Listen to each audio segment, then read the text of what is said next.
Our red lines had been crossed, and we had to make it very apparent that there would be serious consequences. As a result, the first step which was taken was that a meeting of the Cabinet Committee of Security took place on the 23rd of April, and that meeting decided that one, the Indus Waters Treaty of 1960 will be held in abeyance with immediate effect until Pakistan credibly and irrevocably abjures its support for cross-border terrorism. Two, the integrated checkpost Atari would be closed with immediate effect. Three, Pakistani nationals who are traveling under SARC visa exemption scheme will no longer be allowed to do that. Four, the defense, naval and air advisors of the Pakistani High Commission would be declared persona non grata. And five, the overall strength of the High Commission would be brought down to 30 from the number of 55. It was very clear, Honorable Speaker, sir, that after this first set of steps approved by the Cabinet Committee on Security, that India's response to the Pahalgam attack will not stop there. Our task, from a diplomatic perspective, from a foreign policy approach, was to shape the global understanding of the Pahalgam attack.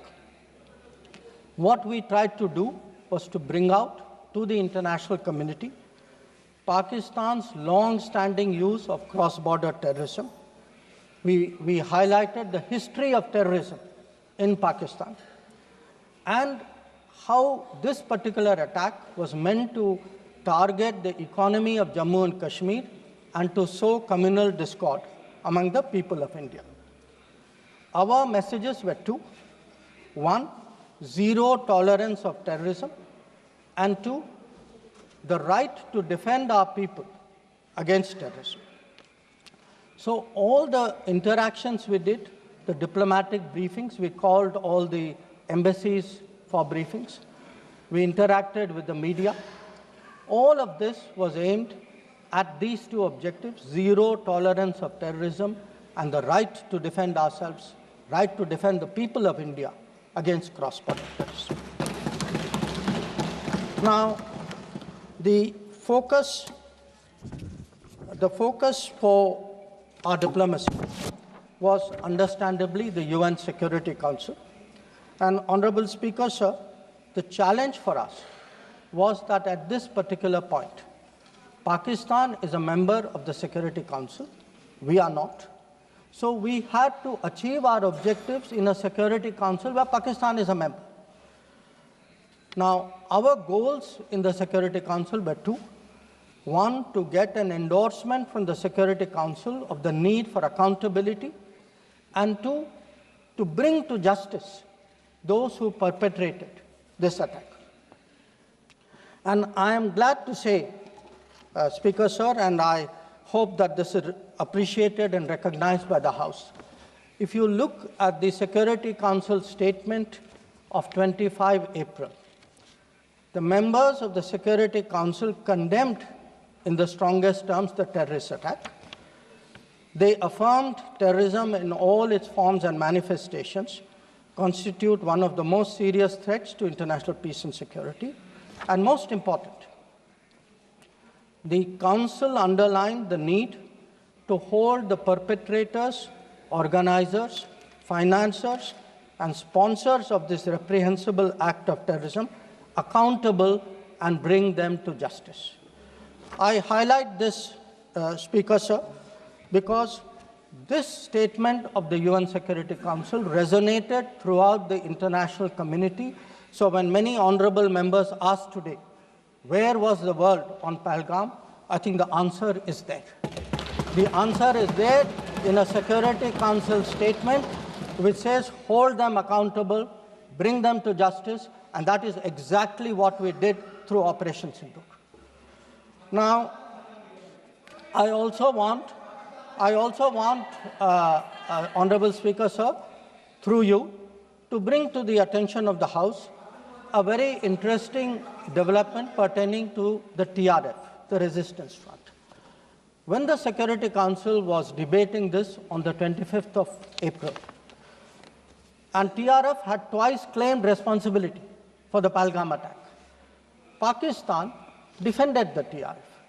Pakistan tried to get any mention of TRF excluded, and in fact the Pakistani foreign minister told his parliament that this is a great diplomatic achievement.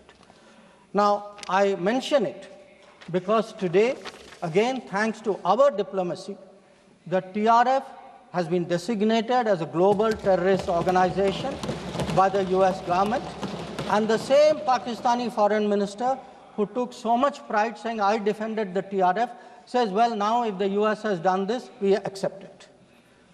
So that is where the Security Council issue stood.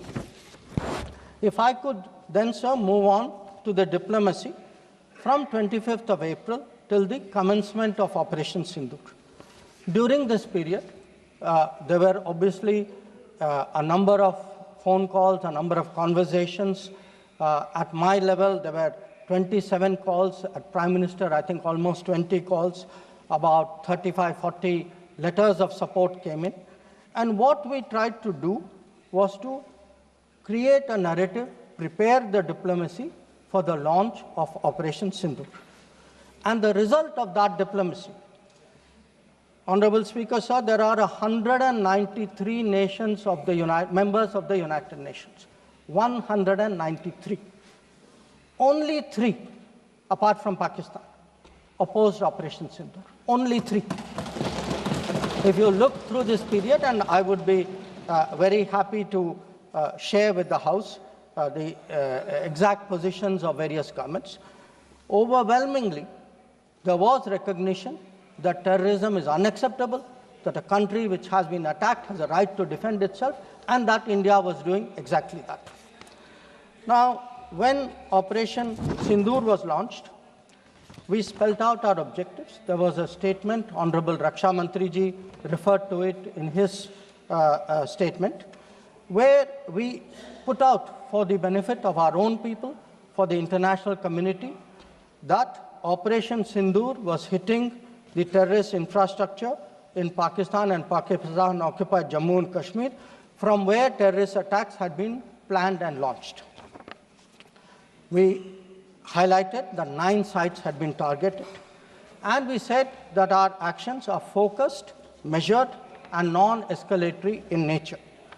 And we were living up to the commitment that those responsible for this attack will be held accountable. This was the commitment which was endorsed by the UN Security Council, thanks to our diplomacy. It was a commitment made by the Prime Minister to the people of India that we would hit those symbols, those sites, those planning places. So today, when I hear many questions from across the aisle, I want to say, which one of you imagined that Bhavalpur and Muridke would be brought down the way it was? Which one of you thought? When did you even think of it during your tenure? Did it even cross your mind? In fact, on the contrary, you ruled it out after 26/11. So I think our objectives are very clear. We wanted to send a message to the terrorists. We wanted to send a message to Pakistan that do not continue this support for terrorism. And I think on the morning of 7th of May, that message went home loud and clear. Now, sir, during this period, there was, when the operations were on, when the conflict, when the activities were on, operation is still continuing. A number of countries, number of their leaders, ministers, others called up. And they called up because people wanted to know what is happening. People wanted to know what is the thinking of India. People wanted to understand what we are doing. And I would like to share with the House, sir, through you, to everybody, we gave a common message.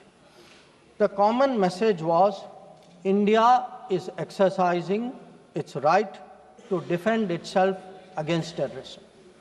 Number 2, the targets which were hit on the 7th of May are known terrorist headquarters and infrastructure. Number 3, there will be no mediation. Anything between us and Pakistan is bilateral. Number 4, we will never bow down to nuclear blackmail. Number 5, we are responding to Pakistani military attacks because after Operation Sindoor was launched, they had started targeting our military facilities. And we will continue to hit the Pakistani military. If the fighting is to stop, Pakistan must request it. And that request must come through the designated channel of DGMOs. This was a common message that we had given to many people who had called us during that period. Our position was very, very clear in how we were approaching the progress of Operation Sindoor. Now, sir, many members asked,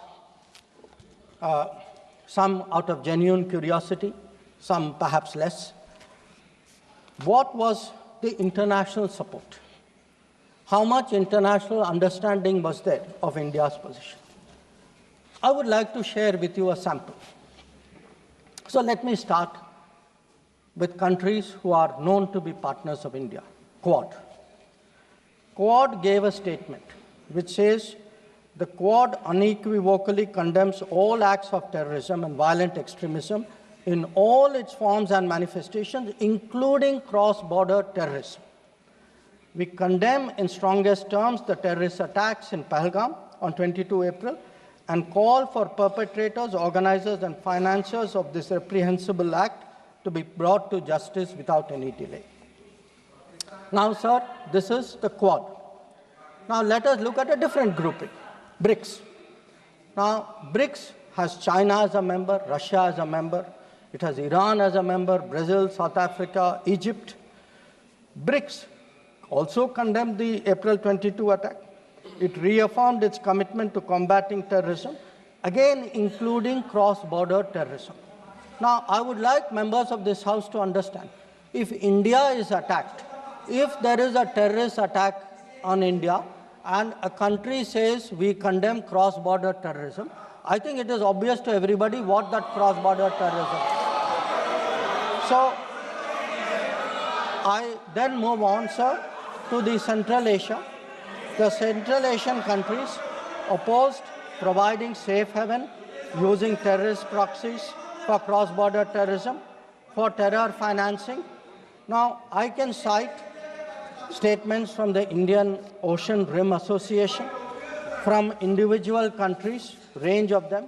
President Putin, for example, has said, he wrote to our president and said this brutal crime has no justification whatsoever and its perpetrators will face a deserved punishment. The president of Paraguay has said that he expresses solidarity and recognized India's legitimate right to self-defense. So the main point, the common thread, sir, which I would like to bring out is that number one, cross-border terrorism across the board has been recognized, all forms and manifestations, opposition to condemnation of Pahalgam terrorist attack, and the right of India to bring people to justice. Now, sir, in addition to that, I would particularly like to mention 2 or 3 other developments. One, the American designation of TRF. On the 17th of July, the Department of State designated TRF as a foreign terrorist organization and a specially designated global terrorist. Now, this comes in the wake of the extradition of Tahawur Rana, who was involved in the 26/11 attack. And when people ask today, how successful is your foreign policy? Where is your diplomacy? I want to say that Tahawur Rana, which many of you tried for so long to get, is finally here because of us. I want to say TRF was designated not because somebody out there made a remark. TRF was designated as a global terrorist organization because our diplomacy persuaded another country to do that. Now, our strong stance has resonated across the world. I was some time ago in Germany, and standing next to me, the German foreign minister said, India has every right to defend itself against terrorism, and Germany will support this fight against terrorism. Similar position has been taken by France. Similar position has been taken by the European Union. So, what I would like to highlight, sir, is that today, where Operation Sindoor is concerned, there has been, the world sees what it is about. The world realizes this is a fight against terrorism. It is felt that India has acted responsibly but firmly. Now, I would like, sir, to address one particular aspect because some members have brought it up. And this is regarding the US activity during this period. Sir, I'd like to inform the House that on the 9th of May, Vice President J.D. Vance called the Prime Minister, warning of a massive Pakistani attack in the next few hours. Prime Minister, in his response, made it very clear that if such an attack happens, it would meet with an appropriate response from our side. Now, sir, that attack took place and was foiled by our armed forces, and I think the House should collectively appreciate the performance of the armed forces in foiling what was a massive attack on the 9th and 10th of May. Now, our response, which the Prime Minister promised, was delivered, and it was delivered with devastating effect. I don't have to say anything. Every member has seen satellite pictures of Pakistan.